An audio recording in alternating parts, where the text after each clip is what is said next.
I am BKXI, your lead commentator here tonight, and alongside me in the commentary box is the Smeg. Smeg, how are you this evening? Yeah, not too bad, not too bad. I'm looking forward to what hopefully would be an absolutely fantastic race, and boy, did we have one on offer tonight.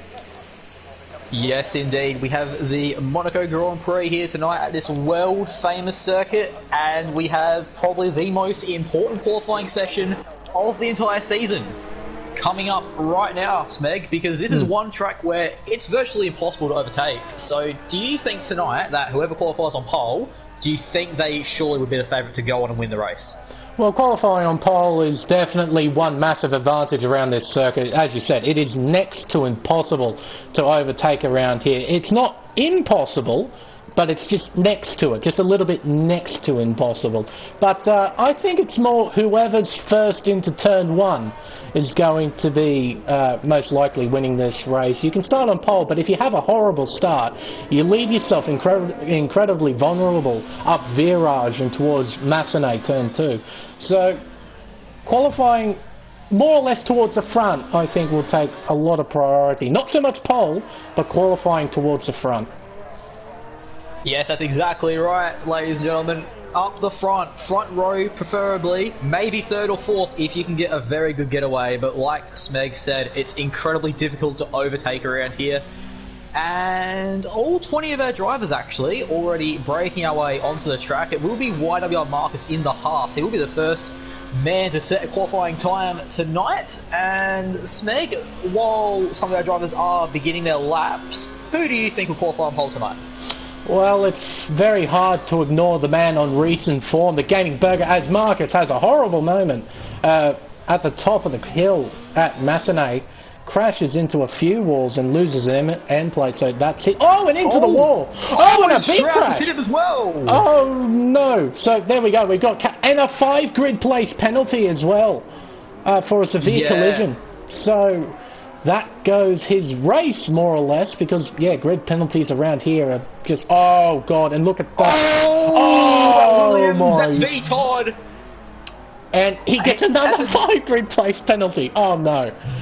Oh, you know what?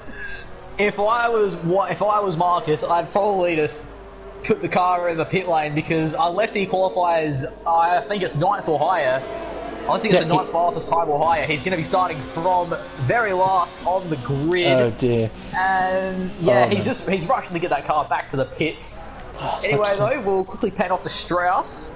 He's come around the final corner just now. I know some corner names, I don't know all of them, and I don't know which one's what, but he comes across the line, and he gets a 117, sorry, but Gaming Burger, the man, Smeg, who you predicted to be on pole before that incident cut you off there, but a 110.0. Yeah, not a bad lap. Yeah, not a bad lap at all. The Gaming Burger, I've said this in recent weeks, but he is the most in-form man in this tier right now, and with 3 out of 4 wins in the last month, you can't really deny that, can you? No, you can't. You can't ignore it at all. His race pace has been absolutely superb, but it's really down to this quality session to try and win this race. I mean, he's doing the job at the moment. The Gaming Wafer just in behind by 0.02 of a second. It's separating the top two at the moment, but still there is plenty of time and plenty of drivers to try and set a flying lap around this circuit. As we got some yellow flags, I think that's just a slow car. That's the Gaming Wafer, I think. I think it's just cars trying to pull over and let other people through. It's quite a car park when you've got drivers on out laps and in laps, and in amongst all of that you've got drivers on flying laps, and basically those cars are mobile chicanes around here. They're very difficult to avoid. But another man that I would put highly getting pole position here is the very lazy towel in the Ferrari. He loves this place. He makes no secret of that fact. He is really, really quick around here. And now he's coming through the swimming pool section and into La Rascasse. He's doing quite well. Still in hot lap mode. He is pushing this car to the max. Coming out of Antony Nogues. DRS open 109, 110.3. So there we go. 0.4 of a second. Actually, scratch that. Half a second separating the top 8 at the moment. It is seriously, seriously close. Yeah, a very close competitive field. That is exactly what Global Tier 1 has to offer. And like you were saying, Speg, Tao, he is very fond of this track. He's definitely an underdog today to win this Grand Prix. And as we know, Scuderia Ferrari, they haven't had the greatest start to the season. They've had a bit of a rotating door of drivers, but in the last couple of weeks, they've snapped up both Very Lazy Tao and Curving Texas from Tier 1. And Curving Texas, he's not racing tonight, unfortunately. He's been replaced by NBC Alcatraz, who is a very good friend of Very Lazy Tao. So the chemistry for Scuderia Ferrari is still going to be there tonight. But yeah, Ferrari, they struggled at the start of the season, but in the last 2 weeks in Germany and Azerbaijan, Curving Texas has been able to get third both those occasions. So, you know, Ferrari, they're on the up, and could Very Lazy Tao continue that? Wow. Different drivers have been able to win races. That is astonishing, really, to hear, as I'm actually riding on board with the gaming burger. Oh, he was on a mega lap then, it seemed, but he made a mistake at the final corner. Oh dear. He was on an absolutely mega lap there. And Dr. Dre. Dr. Dre. Wow. Okay, so the first driver to crack into the 9s, a 109.8. Very nice time. Yes, Meg, I was just about to ask you, you know, what time do you think the pole lap will be? We did see a simply amazing 108.9 as the pole time in Tier 2.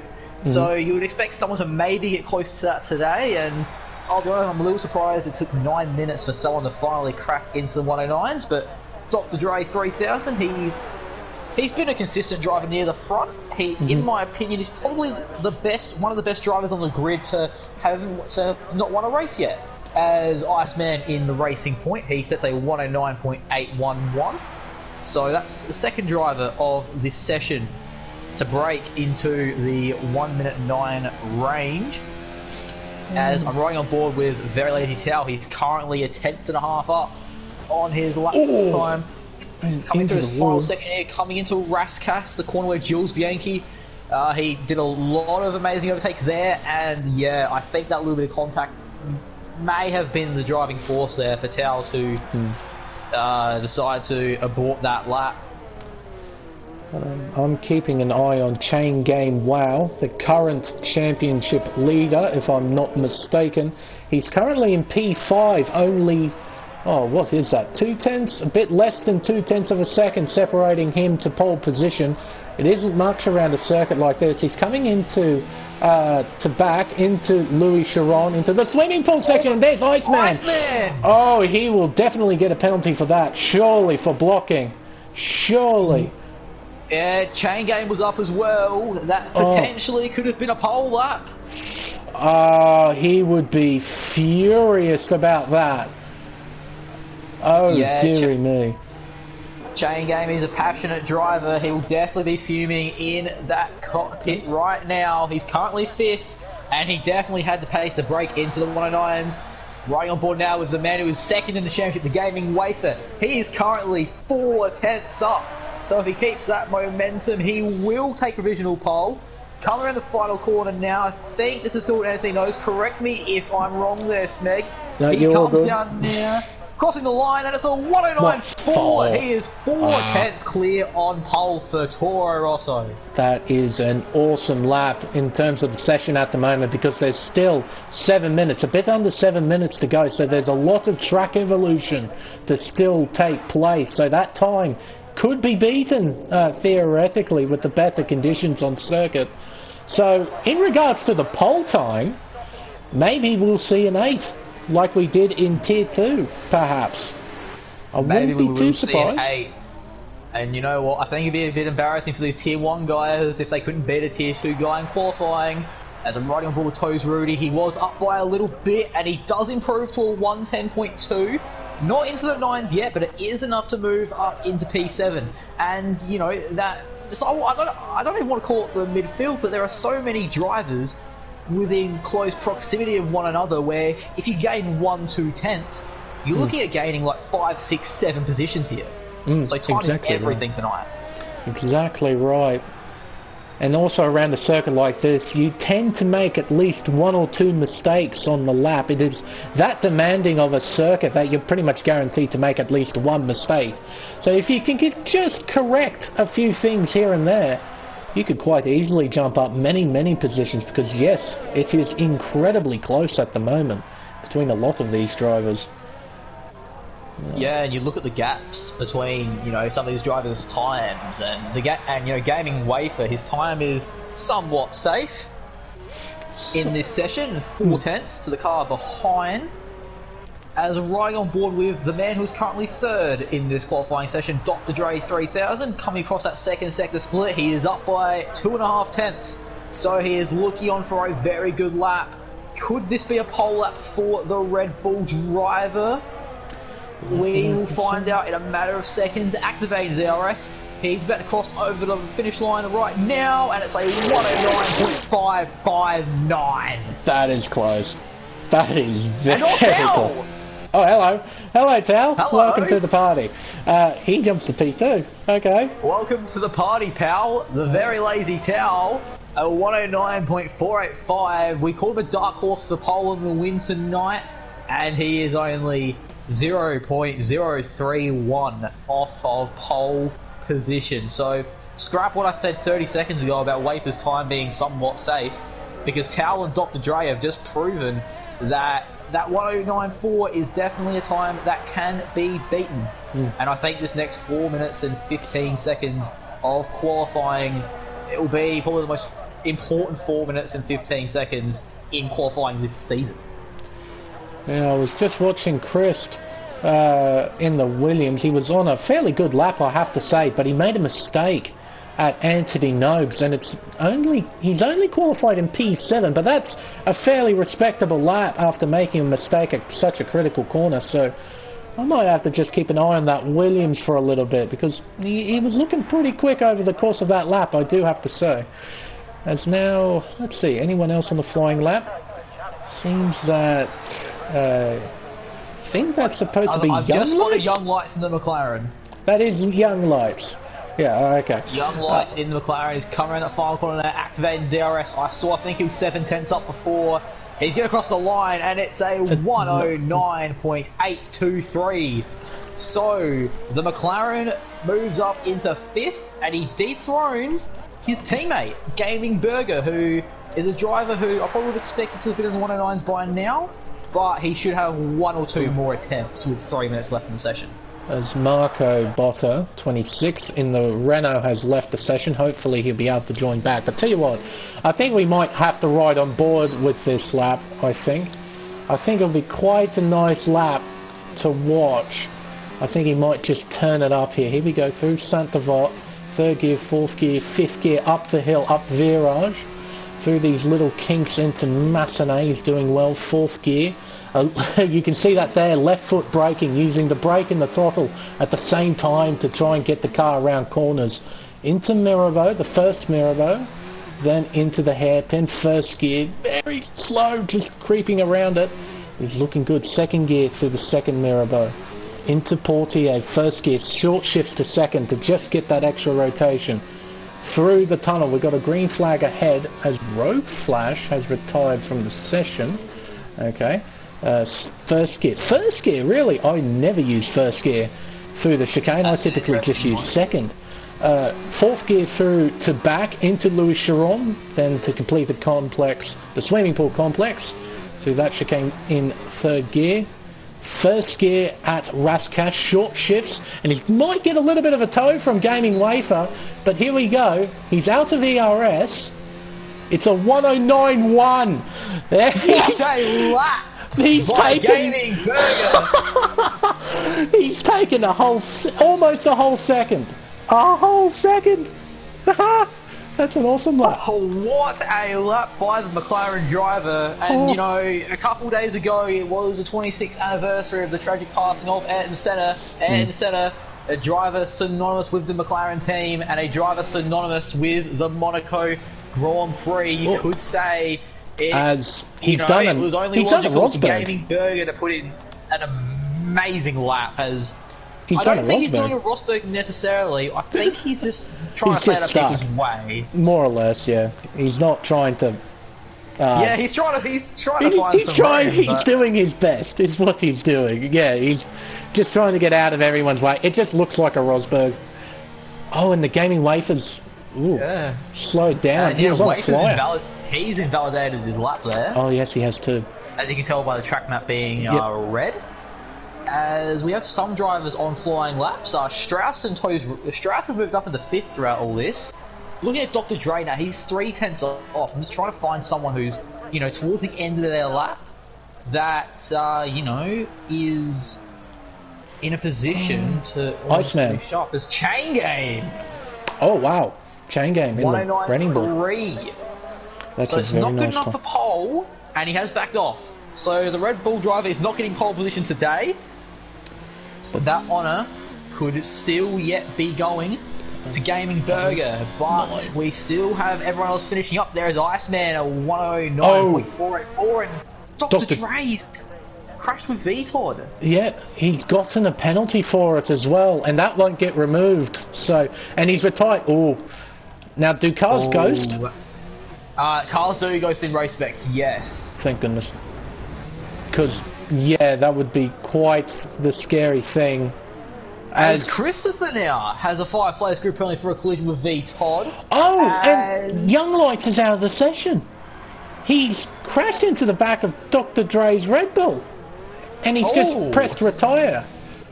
Okay. So maybe Dr. Dre is in a little bit of trouble here, as while this has been going on, very lazy towel, he has improved his lap time. He is up to a 109.396.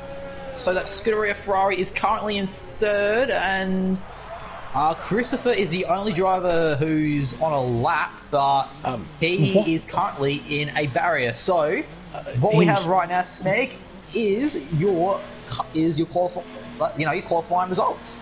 Yeah, well, it's a very nice piece of qualifying there, particularly from the Gaming Burger. And we were proven correct. His pace in recent form has showed, and he's got pole position by quite a healthy margin as well.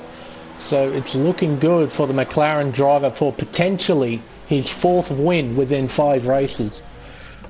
Yes, that would be incredible. As I'll run you now through your qualifying results. Gaming Burger 36, pole for the Monaco Grand Prix with 109.181. Chain Game Way, your championship leader in P2. Very lazy tower rounding off the podium.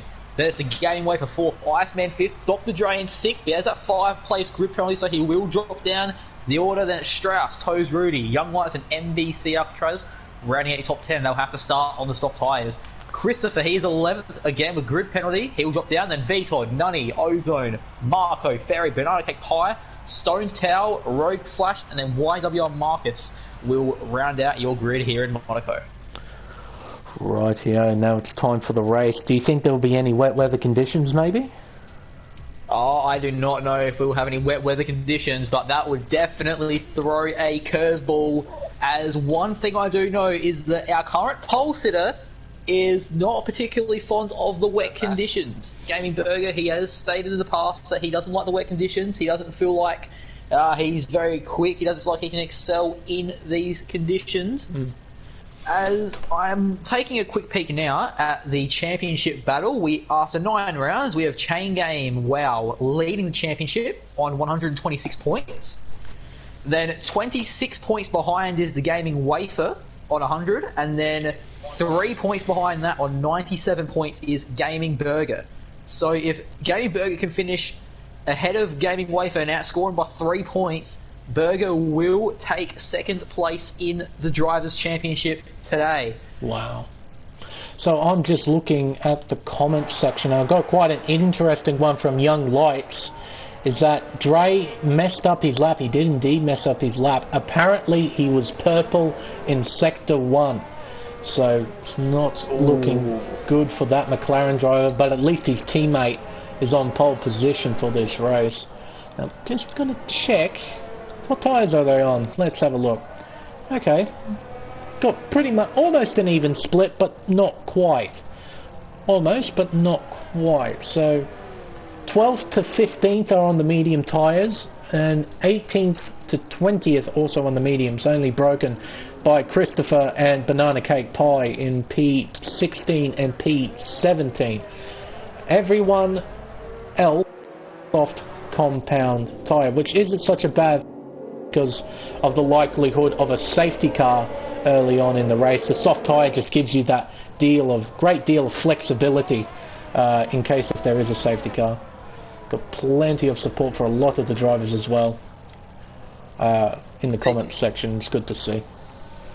Exactly as well, and you know, the medium tyre, it can prove to be beneficial, as say if there's a safety car in the midpoint of the race, those soft runners, they might have already had to have peeled into the pits, but then those medium runners, they've gained track position because they get to stay out. And this is one of those tracks, Smeg.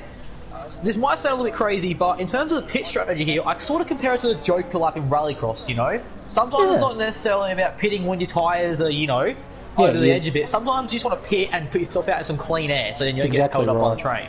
Exactly right. Sometimes it's also a place where the overcut can work in your favour as well. Not necessarily the undercut, but the overcut can really work in your favour because you've got clear air. Because when you're stuck behind someone on this circuit, it's next to impossible to get good speed going, just stuck in that dirty air. It seems that everyone is lined up on the grid as well. Let's get this thing underway. Exactly. 19 cars lined up because White Marcus in that Haas he has not made the start of this Grand Prix. 1 light, 2 light, 3 lights, 4 lights, 5 lights here in Monaco. And lights are out and away we go for the Monaco Grand Prix. A fairly standard start for the front runners. Towel and Wafer side by side, heading up into the second corner. Incredibly tight between the Toro Rosso and the Ferrari. I think there was a little bit of contact there, but Wafer is just going to stick it up the inside. And the Gaming Wafer has gained 1 position off the start. Wafer up into the podium as there are some yellows. Car park, do we? We do have a car park. Look at that. Oh my goodness me. Coming out. Oh, and a 5-second penalty for Banana. He'll have to serve that. There was an almighty car park coming out of Casino Square. Oh my goodness me. There was quite a number of drivers involved in that as well. Seems that, let's see, 1, 2, potentially 5 cars involved. The world's most expensive car park at the Casino Square on the opening lap of the Monaco Grand Prix, and now we are under the virtual safety car. And one thing I forgot to ask on the formation lap, Smeg, but I'll ask you now, your podium predictions for this race. It's okay. It's very hard to ignore Gaming Burger as we're now back under green flag racing. Being on pole position and leading after lap 1 is a very good sign for a good race for the McLaren driver, so I'll rate him as getting the win. For second place, I'm going to gamble with the very lazy towel. As I said before, he makes no secret of the fact he loves this. I think he might be on for a P2. And as a gambling man, I will pick Strauss for P3. As a gambling man, I'll go Strauss P3, just for the sake of gambling. Alright, well, you know what? Strauss has actually proven in the past, Smeg, that in races of attrition, Strauss can actually capitalise, because he came second in a Belgian Grand Prix that had a lot of front runners retire or get involved in their own instance. So if Strauss can keep his nose clean, like he did back at the Belgian Grand Prix, he could definitely replicate another podium. As right now the top of the order really hasn't changed all that much. Gaming Burger holding a 1.2 second lead over Chain Game, and then Gaming Wafer, he did get that overtake on Very Lazy Towel. Iceman rounding out the top 5, and there's more yellows. Yeah, it's Christopher, I think. See, what I forgot to mention as well is that these 3, Ozone, Dr. Dre and Christopher, have all stopped to put on a new fresh set of tyres. I think they got wing damage, and Christopher has got wing damage as of right now, missing both end plates, so he'll have to come in and get that replaced. Yeah, Gaming Burger, wow, what a start. Almost 1.5 seconds rather in front of Chain Game. It's absolutely fantastic to see from the from the McLaren driver. If he keeps that sort of pace up, he will quite easily get this win. Let's see. Yeah, Gaming Burger, he has been the most informed man in this tier, and you know, right now he is gaining a nice healthy lead. He's already 7/10 clear of the DRS, the chain game behind, and you know, he's looking like a bit of a Monaco master at the moment. He aced qualifying right at the death, and he's already building a nice little gap to the chasing pack. So you know what, we might have to continuously make air and center comparisons this evening, but only time will tell to see if he can hold that position. Oh! Young I've Lights! just seen Tower straight to the wall. Young Lights into the wall! At the pit entry, he lost it at Raskas, clipping the inside wall, which spun his car, and he's retired from the session as well. He has gone into the menu and has retired from the session. Hasn't even bothered to drive the car into the pit lane. He's just retired on the circuit. One McLaren is leading the Grand Prix, and the other one has crashed into the pit wall. And while our eyes were on that, Iceman has overtaken Very Lazy Tao to move up into 4th, because I think Tao might have a little bit of front wing damage. I did see him hit that pit wall on the start-finish straight, and I think that has, yeah, you can sort of tell that is costing him a bit of time there to the racing point. It will only be a matter of time to see if that Scuderia Ferrari comes into the pits or not. But he has the Alfa Romeo of Toes Rudy all over the back of him, and I think Rudy will be very eager to get past Tao at the nearest opportunity. Yeah. As MBC Ultras getting 3 seconds there, and Tao opting to stay out. So either there isn't any damage. Actually, I think I did see a bit of damage there on the camera angle I just saw. Maybe Tao was just trying to hold out until he put some mediums on the car. Well, this is the circuit where you can hold out when you have wing damage. I mean, the circuit is next to impossible to overtake on, so all you have to do is basically park the car in the middle of the road, and the guy behind doesn't have much of an opportunity to try and get past. You are so much slower, but the track, it's that, as Rudy makes a little bit of contact with Tao, it is that difficult to overtake around, even with wing damage. Be next to impossible to overtake. Got some blue flags. It must be the Williams. It is. Okay. Yeah, it's a tough one. It's a tough one, Spec, to get past. You know, I raced in the Tier 2 race earlier tonight, and you know, it's very hard to get an overtake done around there. And the only place I felt comfortable going for a move was down in the Saint Devote at the first corner. Then I dare I straighten there's yellows in the third it's Christopher. sector. It's Christopher. I think he stopped. Oh no, scratch that. He spun, and it's a virtual safety car. That Williams is facing the wrong way as he's reversing, as I don't think he feels confident enough to flick the car around. Probably actually the smartest thing to do, considering that, you know, he didn't get in anyone's way. Yep. And, you know, props to Christopher for not giving up. Yeah, exactly right. I mean, he could have quite easily just retired from the session and just call it then. But he's now stopped on circuit next to the stoned Tao. So we've got 2 Taos to worry about, as Christopher gets a 5-second penalty for speeding. But another thing you have to worry about with this game, if you drive the wrong way down the circuit, you get disqualified. So he either had to flick spin it or basically reverse it to a point where it's safe to, you know, normally spin the car around. So, because that's how the game works. If you drive too long down the wrong way, you get disqualified. So Christopher very much doing the right thing, and he's still going, which is great to see. He isn't just throwing in the towel. To Christopher. And you know what, Smeg, it's a long race. There's still 34 laps remaining in the Grand Prix, and you never know, there could be more retirements, there could be more safety cars, and you know, if Christopher holds in there and if luck plays out in his favour, we could see that Williams take a point or two today, depending on how the race pans out. As well as been going on, Gaming Burger, he's built the gap up the chain game. It's out to 2 seconds now. And Very Lazy Towel, I don't think it's either the damage isn't affecting him as much, or Iceman is struggling a bit because he has closed up, as we have yellows in the second sector. It's Christopher again, I think it is. Yeah, he's not having a good afternoon, Christopher. There's road flash, 10-second time penalty for corner cutting. Oh, virtual again.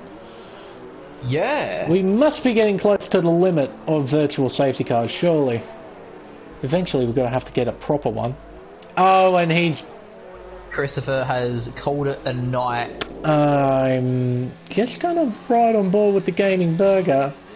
He's crashed into the barrier under virtual safety car.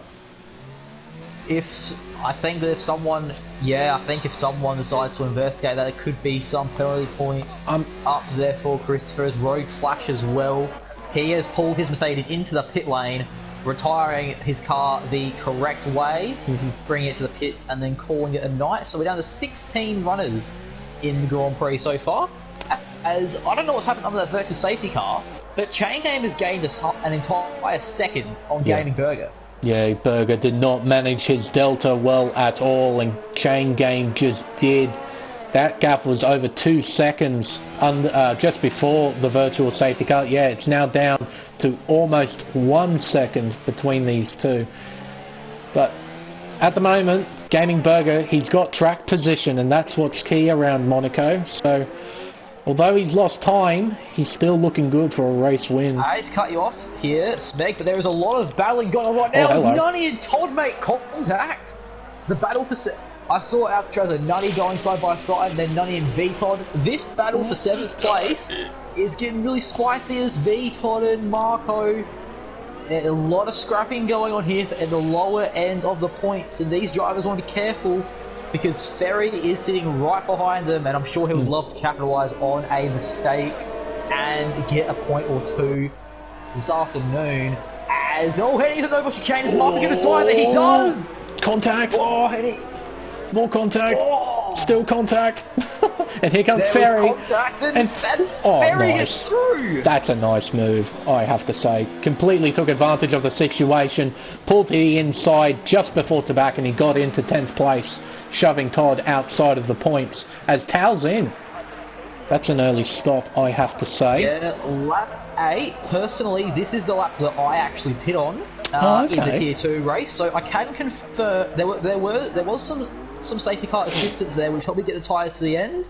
But from this point outwards, I believe that Tao should still be able to get these tyres to last 31 laps. As I saw another Williams in, I saw that is V-Todd in the pit lane, and I think they put hard tyres on that Williams. So maybe the Williams team aren't sure that V-Todd is going to be able to get to the end of the Grand Prix. Do you think that V-Todd's made the right choice here? Not at all. The mediums will make it quite easily, in my opinion, and you're basically wasting time sticking around on the hards. They have nowhere near the same amount of speed as a medium tyre, and yes, potentially you might be able to get yourself into a situation where you have track position, but you're now at a disadvantage because you're on a tyre that has less grip, and grip is vitally important around Monaco. So look, it's a safe option for sure, but definitely not the one that I would have gone for. Speaking of which, Chain Game has done exactly that. He's come in, he's on the hards. Yeah, I don't know how this is going to play into his favour, because the mediums can definitely make it to the end of the Grand Prix, as NBC Alcatraz is well behind. He's opted for the medium tyre, and although this here right now, this is a pivotal moment for Chain Game, as he needs to utilise this clean air to push and get that undercut to work. And Gaming Burger, he has an 8-second gap to the car behind. He has to push as hard as he can before his pit stops, and then he can still rejoin in front of the Red Bull driver. Let's see, the Red Bull driver, Chain Game, he's got clear air in front of him, so he can take advantage of that for a little bit, but he's got Ferry right in front, almost 2.5 seconds, so if he manages to catch up to Ferry... Oh, and contact between Nunny and Marco Bot! Oh my goodness! Yeah, and Marco just decided, he tried to do that same dive bomb he pulled on V-Todd, coming to the Noville chicane, but then they made contact, and then they hooked onto each other, and, you know, I think that one was definitely on the fault of the Renault driver there, just an unnecessary move. He was a little bit further back than what he was before, as a lot of the front runners are in the pits now, and Gaming Burger's out. He's on the mediums, and I think the overcut is going to work. Yeah, he's done it to perfection. Yes, indeed. Yeah, Gaming Burger with the overcut. has rejoined about a second and a half ahead of Chain Game, who was on the hard tyres. So a strategical disaster for the Red Bull team.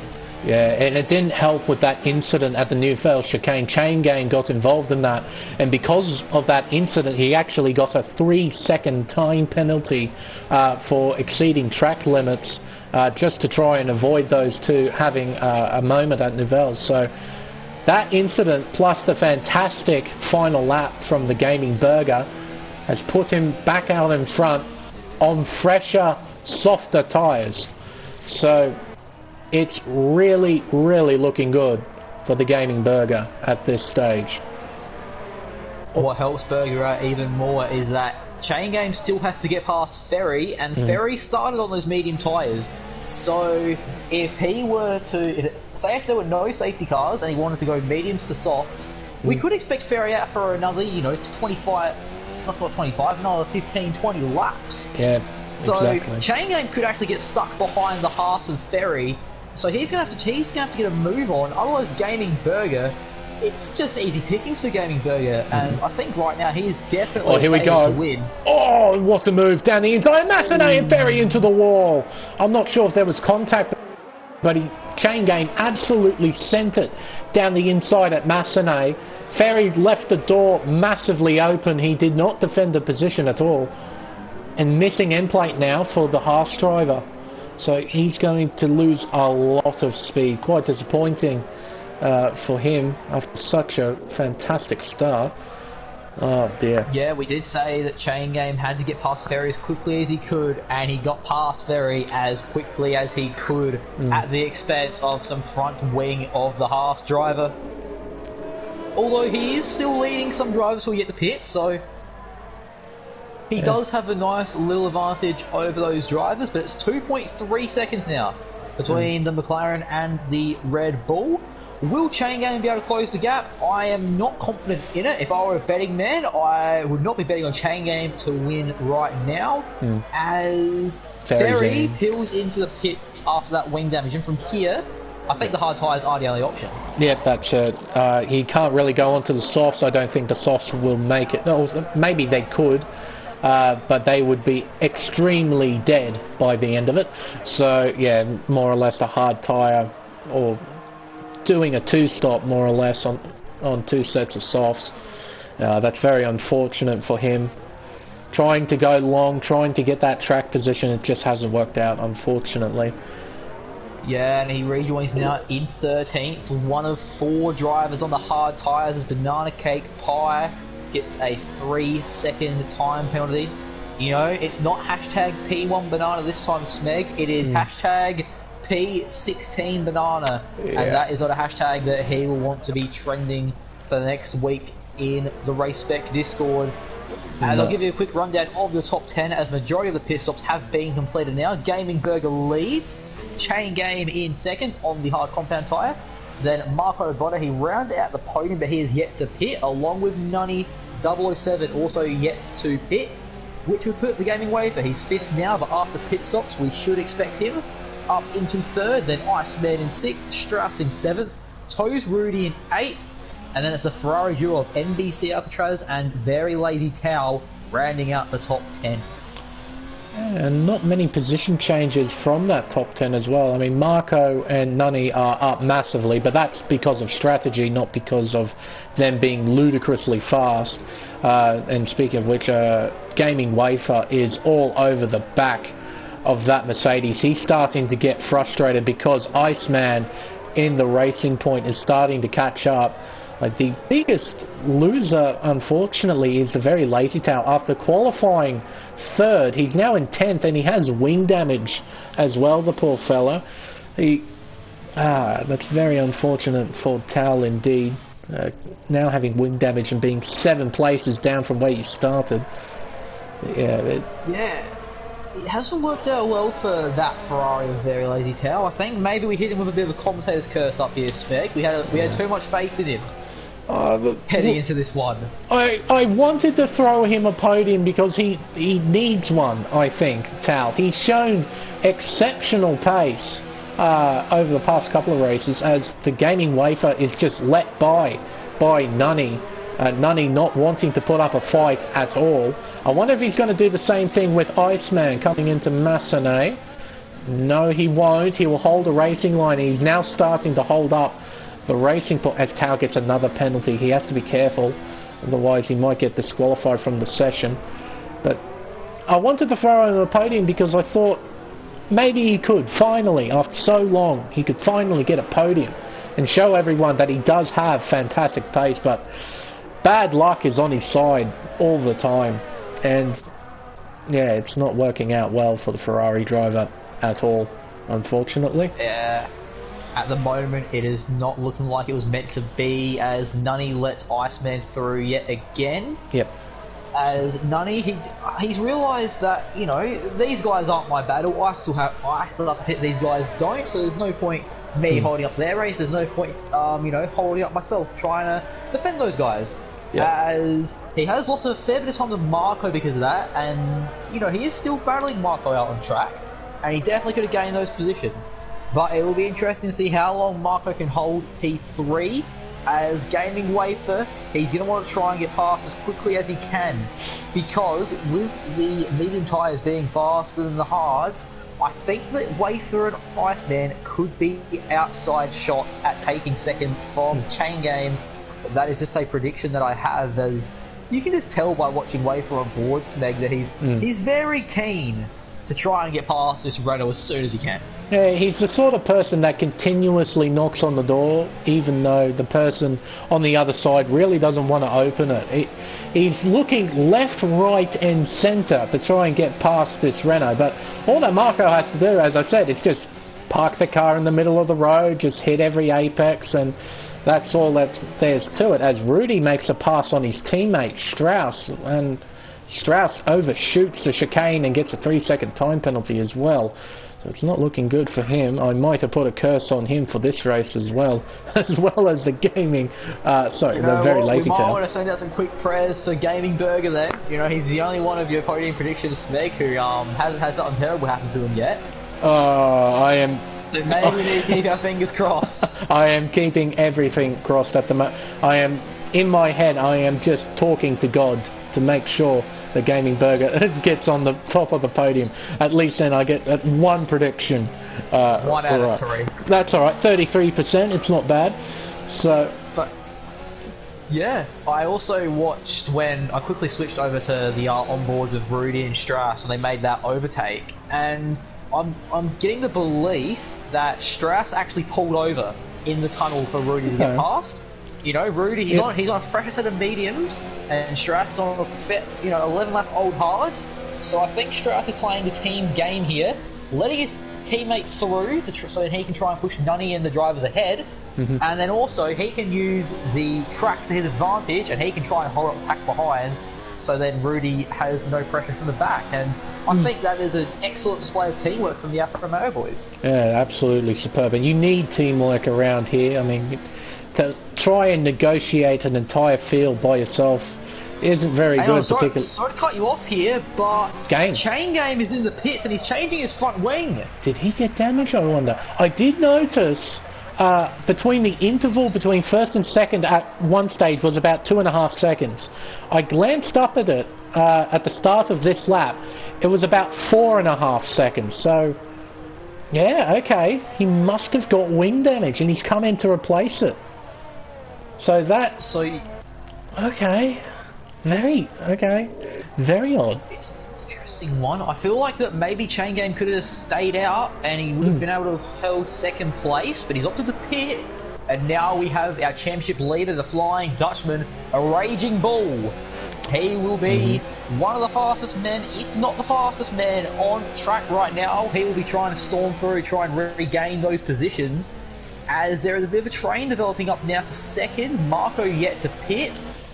As Rudy makes a move. As Rudy and Nunny. That's a very nice move. He just asserted his authority down the inside at the Nouvelle Chicane, and he's got himself into the top 5. Now Rudy is definitely in this fight for the podium. He's in clear air, whereas the two drivers in front of him, in terms of track position, they're 3.6 seconds in front, but they've got a very slow Renault with wing damage, I might add.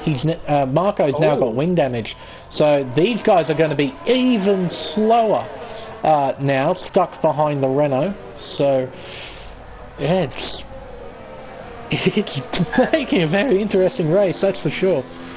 And all this as well is playing perfectly into the hands of Gaming Burger. We haven't, covered him much because there isn't really much to cover. He is currently 14.6 seconds ahead of Gaming Wafer, who's provisionally in second. And if Marco stays out any longer, Gaming Burger might be able to get a full pit stops advantage on the Gaming Wafer. And imagine just the sheer dominance of Burger today. It's a fantastic spectacle of driving, and it just shows that fast and precise driving is the way to go around Monaco, and he's executed this perfectly so far. Yeah. See, with Monaco, it's often coined with, it brings out the worst in us, because when you make a slight mistake around here, it's amplified because of the narrowness of the circuit. Usually one small mistake will lead into a catastrophe of an accident, like what we saw at the top of Casino Square as Chain Game makes a move on the very lazy tail for P9, so he's starting to charge. But with Monaco, it's challenge, it's difficulty, it's prestigiousness. It brings out the best in drivers who show genuine skill and talent, like the Gaming Burger. He's just been on point. Or like he's running no ERS, for crying. He's got 100% ERS. He is making a mockery. He is taking the piss right now. He is. He is preserving his car as much as he can. He realises the situation that he's in.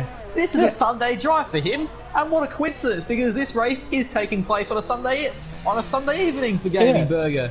It's just, he's making a mockery of this, of these guys at the moment. All the other drivers, all 19 other drivers in this championship, he's just making a complete mockery of. The gap is now 16 seconds, and Marco's in. There we go. So Marco's had enough. That's going to be a long, long stint on the softs. He's on the hards. Okay.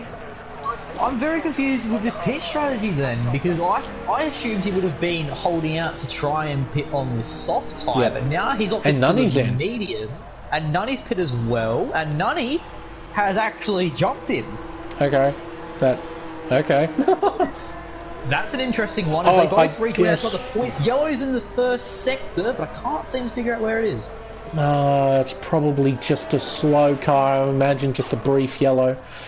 But now finally the Gaming Wafer is unleashed. He can finally set some lap down. And hello Mr. Rudy, only 1.8 seconds behind these two, and he's on the freshest tyre out of the lot, out of the entire top four at this stage. So theoretically he has the best pace out of the lot, but he has to try and put that pace on the circuit. He's starting to lose a bit of distance as... Chain Game! Crashing at the safety car! We have a safety car! I think I figured out what. I think his front left wheel's off. You know what I think he's done? I think he's turned it in too early at Novell Chicane. He's clipped the wall. He's clipped that inside wall with his front left. Could have too. And this plays perfectly in the hands of Strauss. Yep. He pit very early on for a set of hards, and now he's been put in a good enough position to be able to make a switch. I would expect the drivers to pit for mediums. And as I say that, Alcatraz pits for the soft tyre. A gambling man. You know what? Gaming Burger now, he was taking the piss, having his Sunday drive, and now his 18.5 second advantage gone in a flash. Like that. Now, with that sort of gap, I'm imagining he'll box for a fresh set of mediums, I think. I don't think he'll switch to the softs. Softs is a bit too risky, I think. I think mediums is probably the way to go, but I'm curious to see what these guys will do. Second, third and fourth. They're fairly close to each other. They're on the same tyre, effectively. Rudy on one lap younger, but what will they do? Will they prioritise track... Oh, Burger! Mate, you're throwing away a free pit stop. Ooh. So, I'm guessing Burger is feeling confident enough in his defensive abilities, I don't. Maybe he thought that the gap wasn't big enough for him to rejoin in P1 as Wafer's opting to stay out. Same with Iceman and Rudy. He's coming up to pit entry now, and they're all staying out. And so those three guys, I feel like that they had a big enough gap to Strauss where they could have rejoined ahead of him. And say hello to him too, because he's on fresh mediums in P5. Yeah. So Alcatraz, he's and Alcatraz on fresh softs. So one of the drivers, various strategies now. And it'll be interesting to see how they play out. Some drivers on worn hards, some drivers on fresh mediums, some drivers on fresh softs, some drivers on worn mediums. Yeah. As Dr. Dre gets time penalty for multiple track extending warnings. And on the safety car, that's not what you'd like to see. And you know, Dr. Dre and Banana Pie, they've both been fairly quiet tonight. And this safety car, it'll bring them back in it. And sometimes around Monaco, you know, you want to hold out because that safety car is practically inevitable. And it's taken us 23 laps, but we finally got one. Yeah, it's been quite some time. And I'm also just checking the warning list just to see if he got a severe collision penalty, did Shane Gainwell, just in case if he made contact with anyone, but nothing has come up. So I think you're right. I think he just turned in a little bit too early for the chicane and just clipped the inside wall, and boom, there goes his car, there goes his entire race, and a potential points finish as well. So, but after thinking about it a little bit as well, I reckon Gaming Burger and a lot of the other drivers had probably picked the softer tyre allocation, so they get 4 sets of softs and only 1 set of each tyre for the race. So I think he might only have 1 set of mediums to play with. That is what's happened here. See, I normally pick balance throughout most circuits. This is personal preference here, but I like to always have that extra set of mediums in my back pocket for situations like this one. Yeah, exactly. You know, when you're in Gaming Burger's position where you've got such a massive lead and effectively a free pit stop, you can chuck on a fresh set of tyres and just you're set to the end of the race. I mean, but you know, maybe drivers' personal preferences with the softer tyre, just having a whole heap of softs so then you can get as much time and as much good running as you can in qualifying. And for those sort of late race shenanigans when you get a safety car late race. So I guess as he's now left the session, dearie me. Yeah, a disappointing night for Chain Game. It was looking so well, and then he made a few mistakes, and you know, this blows the championship wide open now because he was 26 and 29 points ahead of Wafer and Burger respectively, and right now they are running in first and second. And an interesting thing here to note, if the Game & Wafer can win and get the fastest lap of the race, he will be on equal points with Chain Game, and then I believe on count back it will be 2 wins to 1 in the advantage of the Gaming Wafer, and we could see a new championship leader tonight under those circumstances. But here we go, we should be back under green flag running here at Monaco.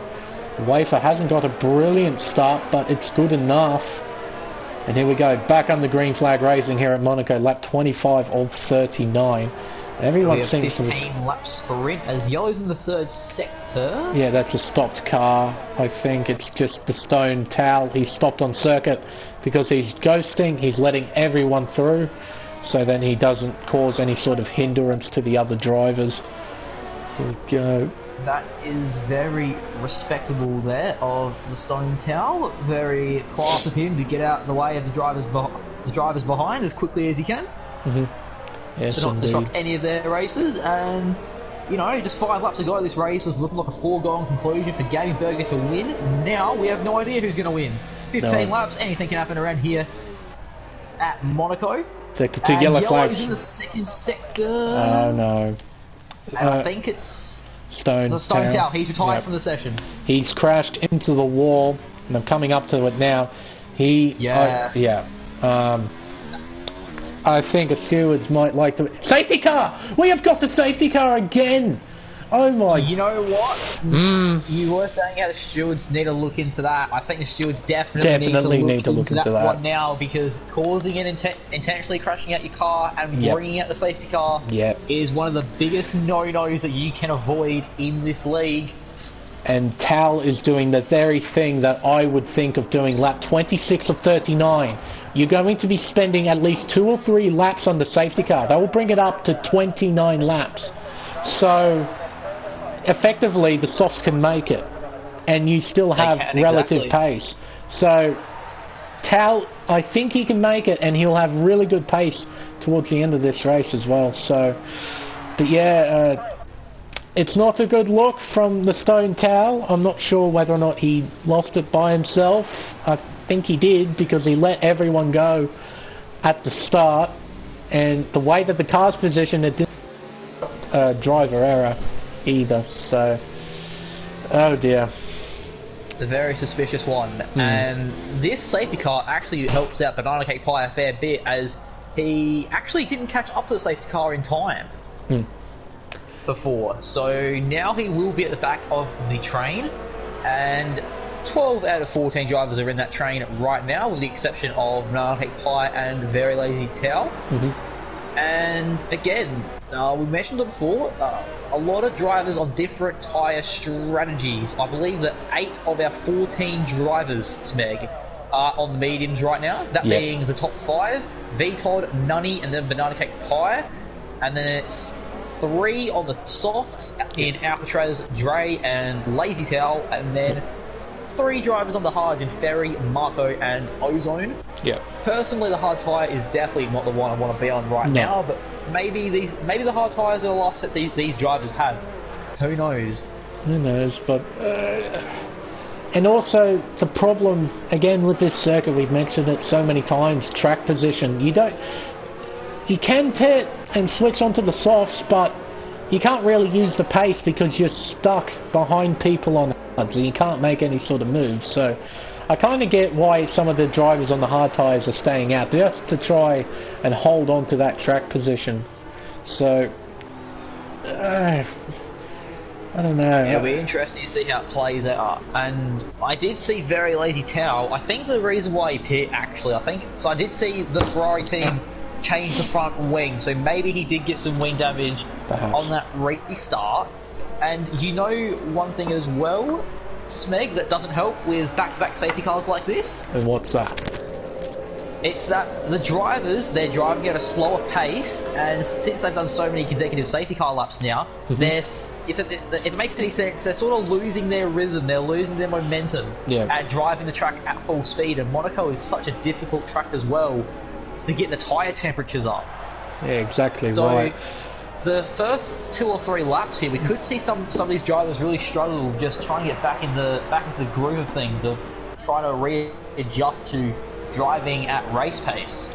As the safety car is coming in this lap, so from lap 28 onwards, we should be seeing, I believe that's a 12 lap, so I think it's a 12 lap race to the finish. As Ferry gets a 5-second penalty, a severe collision with Marco there, as Gaming Burger gets a flying start. He has absolutely nailed it into Santa Vot once again for the 28th time, and already Tal has overtaken Banana for P13, so Tal's going to be on the charge, I think, on those tyres. Ooh, Marco and Ferry, there's contact, there's more contact between them. The casino square. And they, into the wall. Is there any damage on that half? VTOD chucking it up the inside. It almost goes to the back of Marco. And more contact, and a whole heap of contact coming through Mirabeau. Oh my goodness. There's contact, there's more contact. These drivers are not giving in here at Monaco. While this pack is bunched up, they're just trying to capitalise, take as many positions as they can. Half a lap in now from the restart, and looks like Gaming Burger and Gaming Wafer, they have proved being a class their own. Iceman falling a little bit further back. Ozone down a 3-second time penalty, as I think Iceman, he might be starting to fall under pressure from both Alpha and Mayo boys. And Alfa Romeo, they're running for a 4-5 at the moment. It's a very strong result for them, isn't it? Yeah, it is an absolutely superb piece of racing from the Alfa Romeo team. And I just wonder if there might be a bit of team orders because Strauss is on way fresher tyres and he can make it to the end. So will Rudy let him on by? I wonder. I mean, it would be a more sensible thing to do because potentially Rudy is holding up the team getting more points and potentially a podium with Iceman. So it'll be interesting to see what these Alpha drivers do, and it looks like Rudy is quite affirming he's wanting to hold on to this position. So I think Strauss as well. I think he'll be feeling a little bit hard done by getting held up by Rudy here, because if you recall earlier in the race, when those 17 lap old tyres of Rudy, when they were fresh medium tyres and Strauss was on the hard tyre, yeah, 3 seconds there. As there's more position changes further more down contact, the field, and here comes some more contact and more. Oh, and more contact. Oh no! Nutty's in the wall. Oh, as Dre flies past and very lazy towel all over the back of that Mercedes. And like I was saying, Strauss actually let Rudy through early. Oh, and then he spun. He spun himself. Hits the barrier. I don't know if he hit the barrier if he spun there, but yeah, he. Nah, that's unfortunate for him. That could spell the end of the night for Nunny, as you know, we've hit lap 30 now.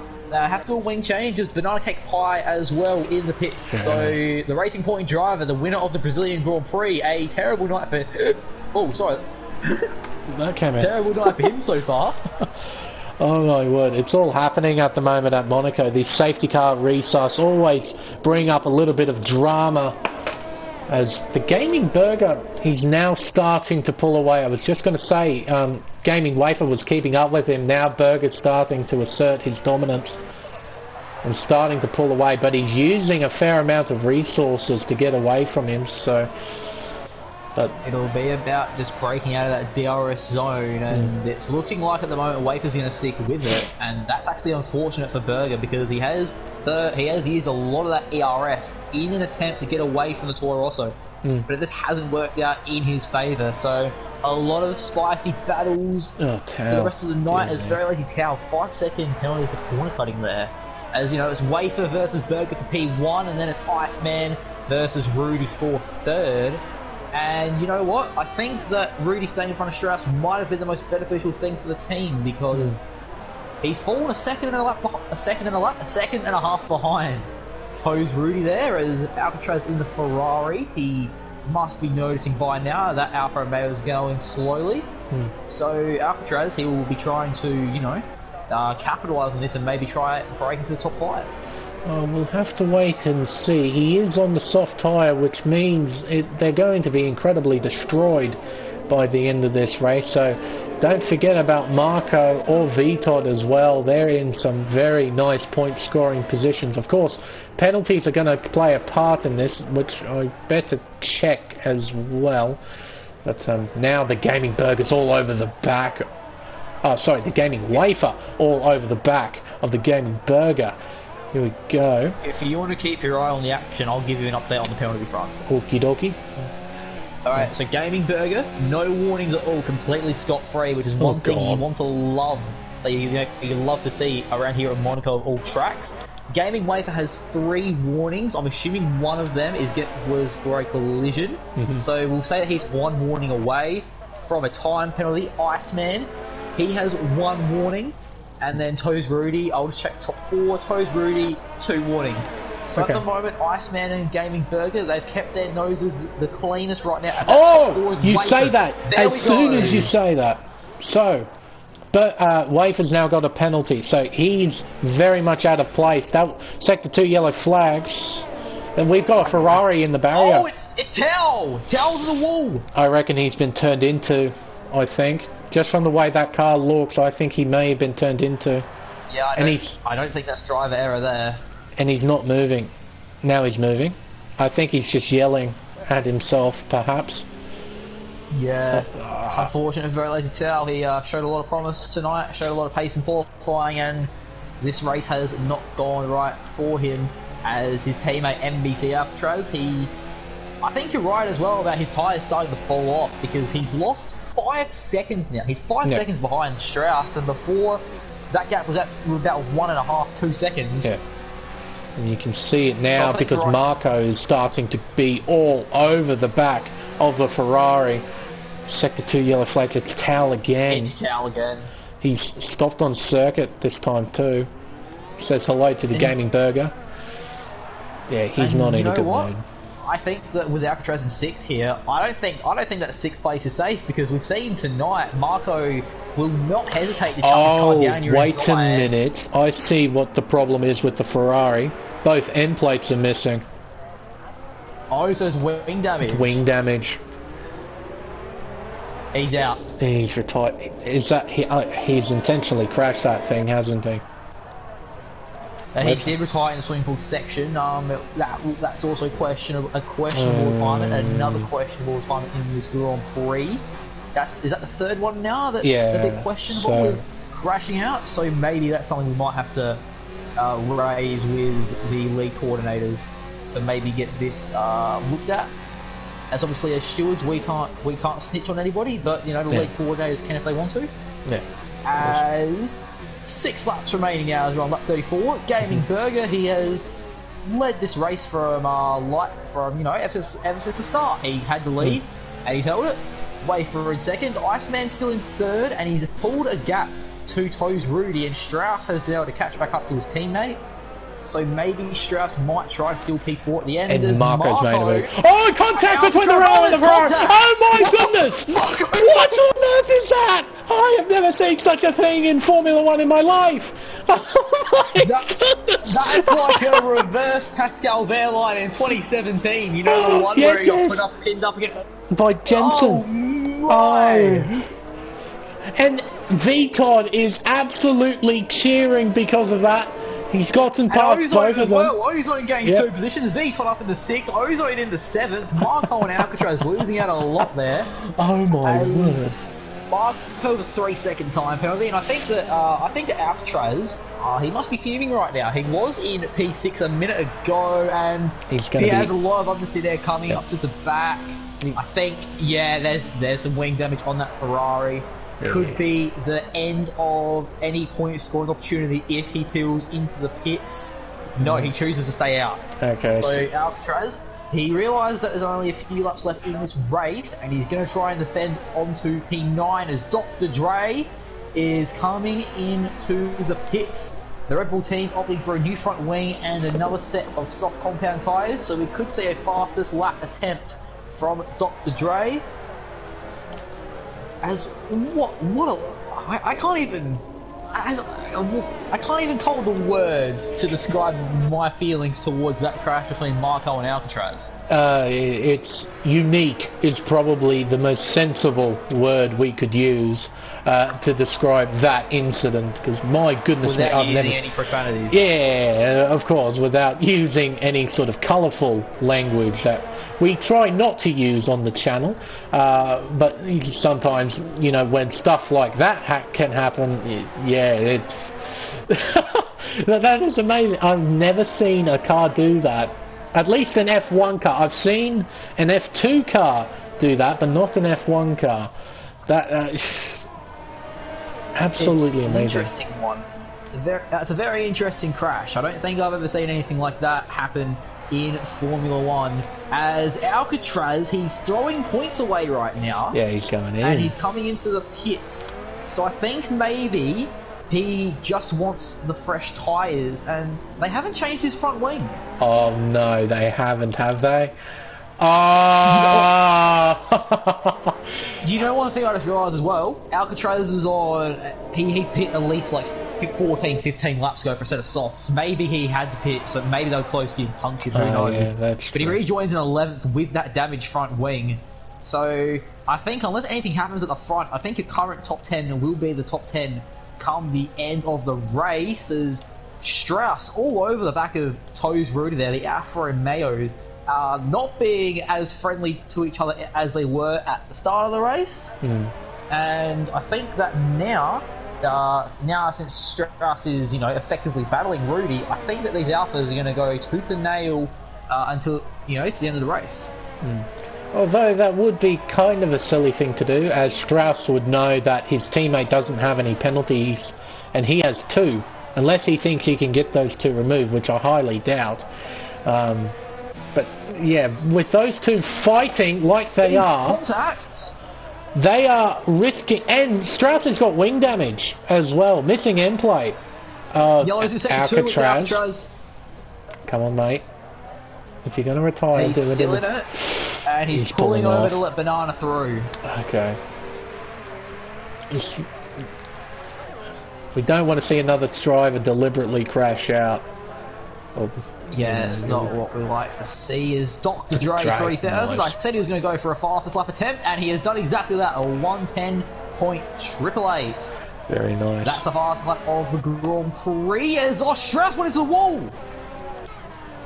And the front wing, it's not gone completely, but a fair bit of damage to it. He went into the wall with Nouvelle chicane there, and he's losing a lot of time to Rudy. Yeah, that's not... he needs to stay out as well. Oh, don't do that. He's throwing away the top 5! Oh, no. You should have stayed out. The amount of track position you're about to lose.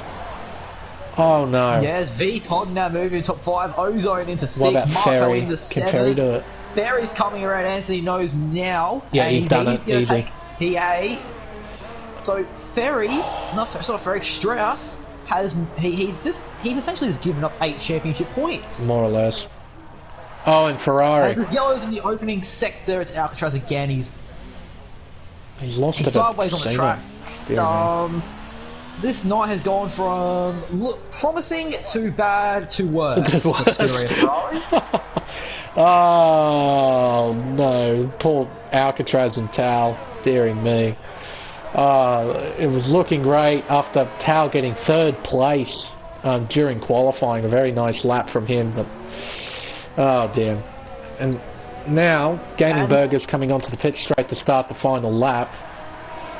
And this battle is one we're going to stick with, as Alcatraz has retired at the Nouvelle chicane. How on earth have you done that, son? I mean, that's an identical. That's the same position that Chain Game is in after he crashed that same corner. But is his wheel still intact? No, it's not intact. No, it's not. Oh no, I can see that now. It just looked like it was, but no, it's not.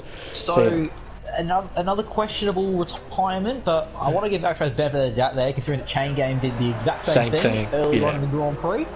But we'll stick with the battle for the lead, as it's the only real battle on the circuit at the moment, as the yellow flags have cleared out right before Berger and Wafer get to the Nouvelle chicane, which is good for Wafer if he wants to try and get an overtake done.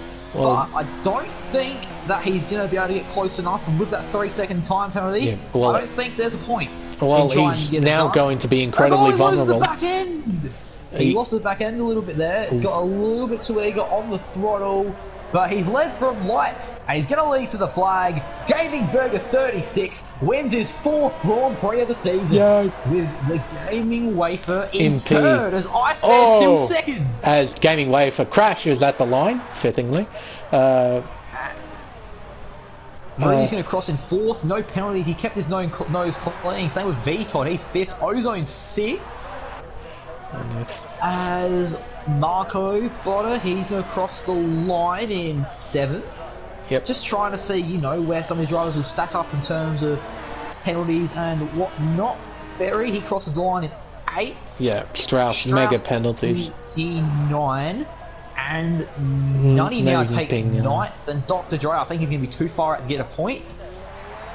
He did get the fastest lap, so no points will be awarded for the fastest lap in this race. As that's a very interesting way to finish the Grand Prix. I think that about sums up a lot of these drivers' Grand Prix, to be honest. And the banana cake pie, for one last time, goes into the pits to get a fresh set of tyres. Oh no, wait, he's going straight through. He's preserving the engine. That's it. That's exactly it. And across he's preserving the engine. Banana cake pie. He crosses the line in 12th. A disappointing result for him. But You know what? Spec? There were some dull moments in this Monaco Grand Prix, but I think the last 10, 15 laps, last dozen laps or so after the safety cars, it really did spice things up, didn't it? Oh, it did, didn't it? And it always happens around here at Monaco. When you get safety cars, it just throws up so much drama and action because the field's now bunched up. The circuit's incredibly narrow, so one little mistake will cause a massive, massive accident. But even with all the chaos and all the drama, I still think the highlight of this race was the superb drive from the Gaming Burger. It was simply superb from him tonight here at Monaco. I think we're both in agreement where Gaming Burger 36, he has to be our driver of the day after that excellent performance, leading from lights to flag, from pole position. I'll give you a quick rundown of your results. Gaming Burger wins the Grand Prix.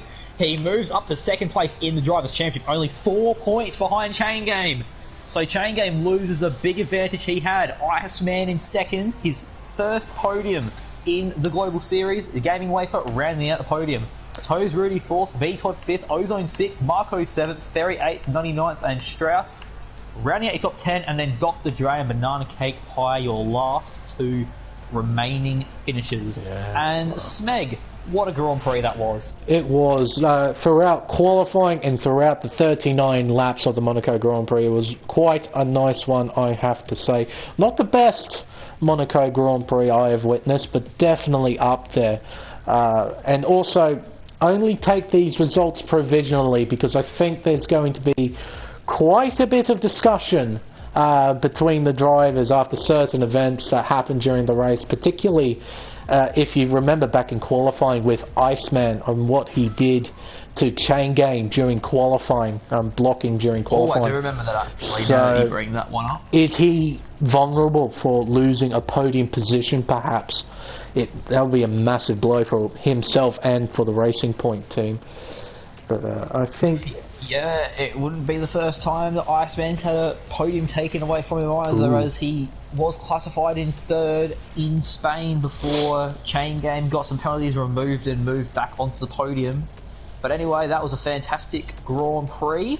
Chain Game will be, after this race, at the moment, he leads by only 4 points to Gaming Burger, and if there's one thing that you can't complain about, and one thing that is, set in stone, it's that Gaming Burger 36, the most informed man in Global Tier 1, has won the Monaco Grand Prix. I think he's probably the only driver tonight to go incident-free the entire day. Pretty much, and, well, incident-free for the entire race and qualifying. I mean, I managed to ride on board, the complete onboard of his pole lap, and it was very, very nice to watch. And the way he conducted himself tonight was very high class, or a sort of Senna-esque drive tonight here at Monaco after 26 years ago, a few days ago, 26 years ago, when Senna passed away at Imola. And this is the most prolific circuit that he ever went to. 6 victories here at Monaco, making him the most successful driver ever. And the Gaming Burger was just...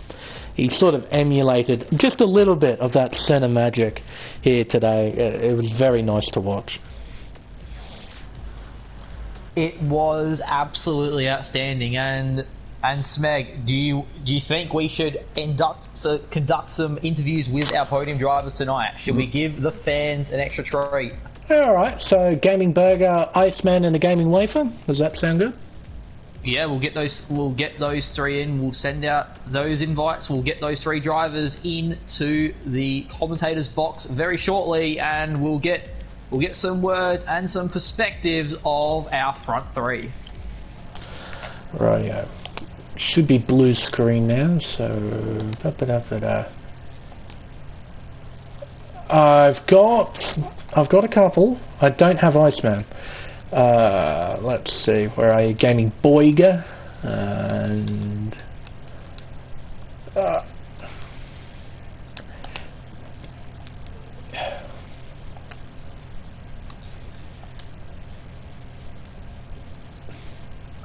yeah.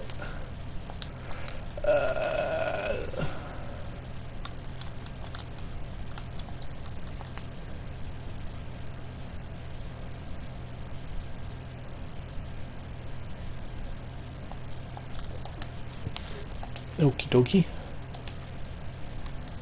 A few suggested players. Iceman.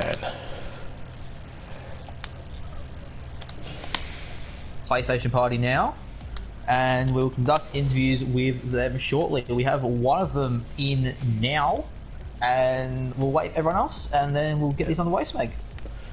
Certainly will. Iceman has joined. Very nice. And also, just before we conduct interviews, gentlemen, that your audio is on, in terms of sharing between members, on always allow, so then the stream can actually hear you. So then we're not talking into nothingness.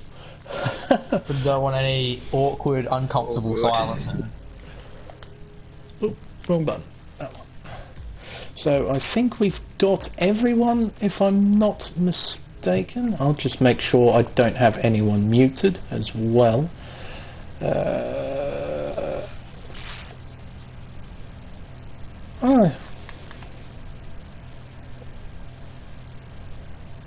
Okay. Wicked minute. Yeah, none of the members of the party are muted, so hopefully as soon as we get a confirmation from all three drivers, we can conduct the interview. I'm all good. Okay, I'm all good. Okay. Wafer, are you there? The gaming wafer, can you hear me? The 16th Gaming Wafer, are you there? Oh well, I guess we could probably start interviews with the top two, I guess. Oh, is that Wafer? Did I just... There we go. There we go. We got him. Alright, so welcome back, ladies and gentlemen. We are here with our top three of the Monaco Grand Prix. Gaming Burger 36, we will start off with you. A superb drive, our driver of the day. Give us a rundown of your Monaco GP.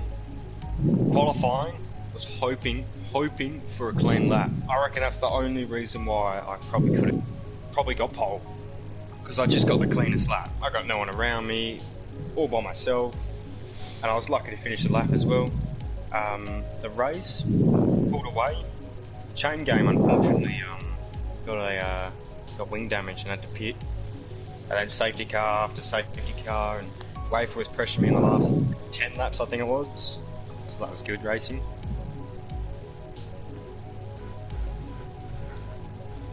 Yeah, it was absolutely fantastic to see, and I said it to you last week. I'll say it to you again. You are the most informed man in this entire tier. That is 4 wins from 5 races now. You've won more races than anyone else, and if my maths are correct, you've jumped Wafer in the Drivers' Championship, and you're only 4 points behind Chain Game now. So last week we discussed you potentially being a dark horse. Do you think we can see you fully fledged in the championship fight now? Yes. Just don't jinx me. Don't do the commentator curse, please. Well, I almost did, but I'll get onto that in just a little bit. Pretty much, Smeg made some podium predictions, and 2 out of the 3 guys burned out pretty quickly, so... No need to talk about that. No need to talk about that, but anyway, Gaming Burger, Monaco GP win. It's the one that everyone wants to win, and you know what? You're probably the only driver the entire night to go incident-free in qualifying and the race, so congratulations to you. Thank you, guys. Alright, now Iceman, are you there? Yes, I'm out. Alright, we are here now with Iceman. Your first proper podium now, as the one in Spain got taken away from you. Give us a run through of your Grand Prix tonight.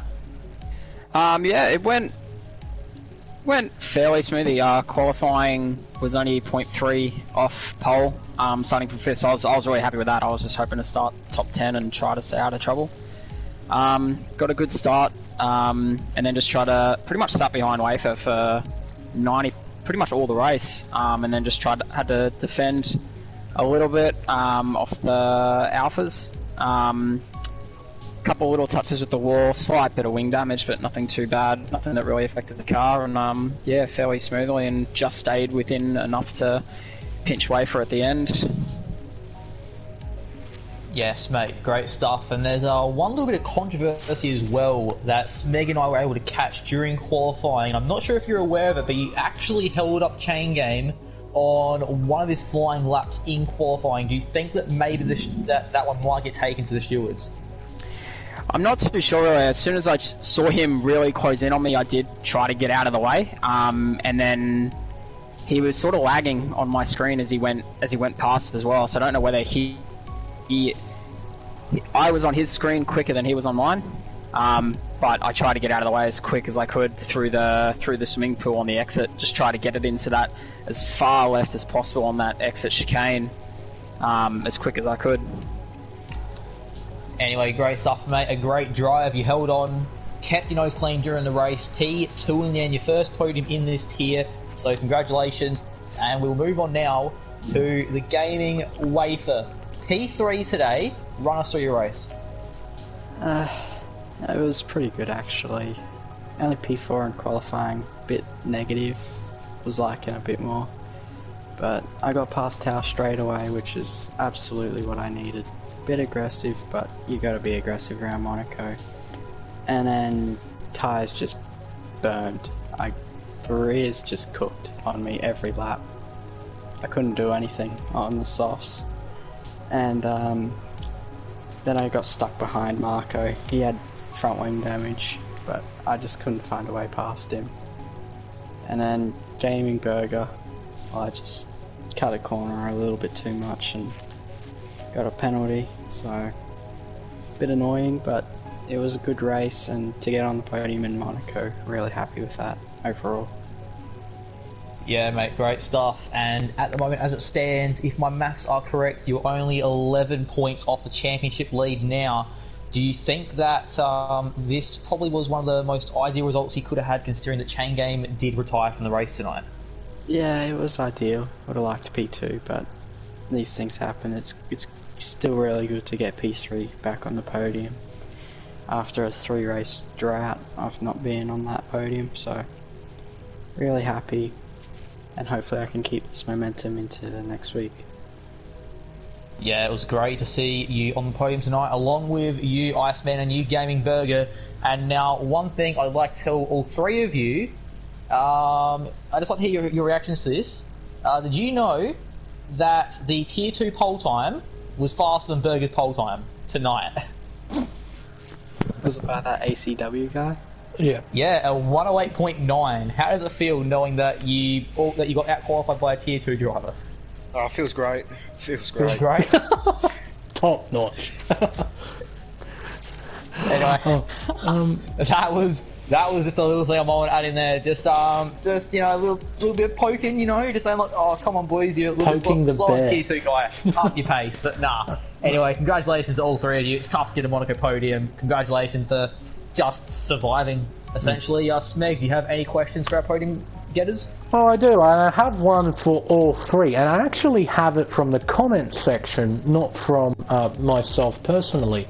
And funnily enough, it is from Strauss, one of the drivers competing in this race. And considering I've got 3 race drivers in here, and probably 3 very different racing drivers, I would just like to hear your view in terms of you as a driver working with your teammate and working as a team. How do you go about working with your teammate, if you do indeed work at all with your teammate? To all 3 drivers.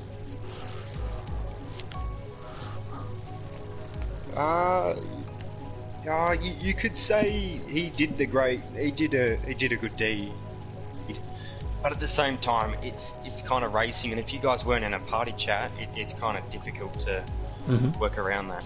So you probably want to be in a party chat with your teammate next time you try to do something like that. Yep.